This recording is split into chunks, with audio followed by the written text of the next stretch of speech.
How good is your team at selling the dream? Well, in today's Spa Metric moment, we take a look at a number that might just give you an idea. Upsells.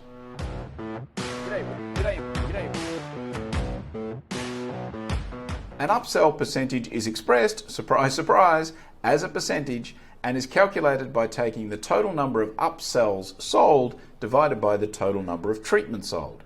Now, where this metric gets a little bit tricky is defining exactly when an upsell happens. Because some would say that if a guest calls up on the phone to make a booking for a 1-hour treatment and they end up booking a 2-hour package, then that is a result of an upsell, which technically it is. The problem is it's really hard to work out whether that upsell has happened as a result of your staff doing the upsell and the receptionist or the therapist or the manager, or is it a result of the guest just deciding that's what they wanted in the first place? Maybe they didn't really call up for that 1-hour treatment. And the problem with that is that you need to rely on, say, the honesty and integrity. I don't mean to be rude, but if you're going to measure this metric and want real results, and particularly if you're going to incentivize against it, you want to basically take out any way that your team can game the system. So for me, an upsell happens anytime after the initial booking. So if the guest calls up and makes that 1-hour treatment and then they call back even an hour later and say, I'd now like to book a package, I would actually count that as an upsell because there's a chance that at least some of the conversation that your team has had with them has convinced them to book the bigger package. Now, it could well be, of course, that they've just looked in the brochure and found some more information and decided that's what they want, or they've got more time and now that's what they're going to do. But still, I would count that as an upsell.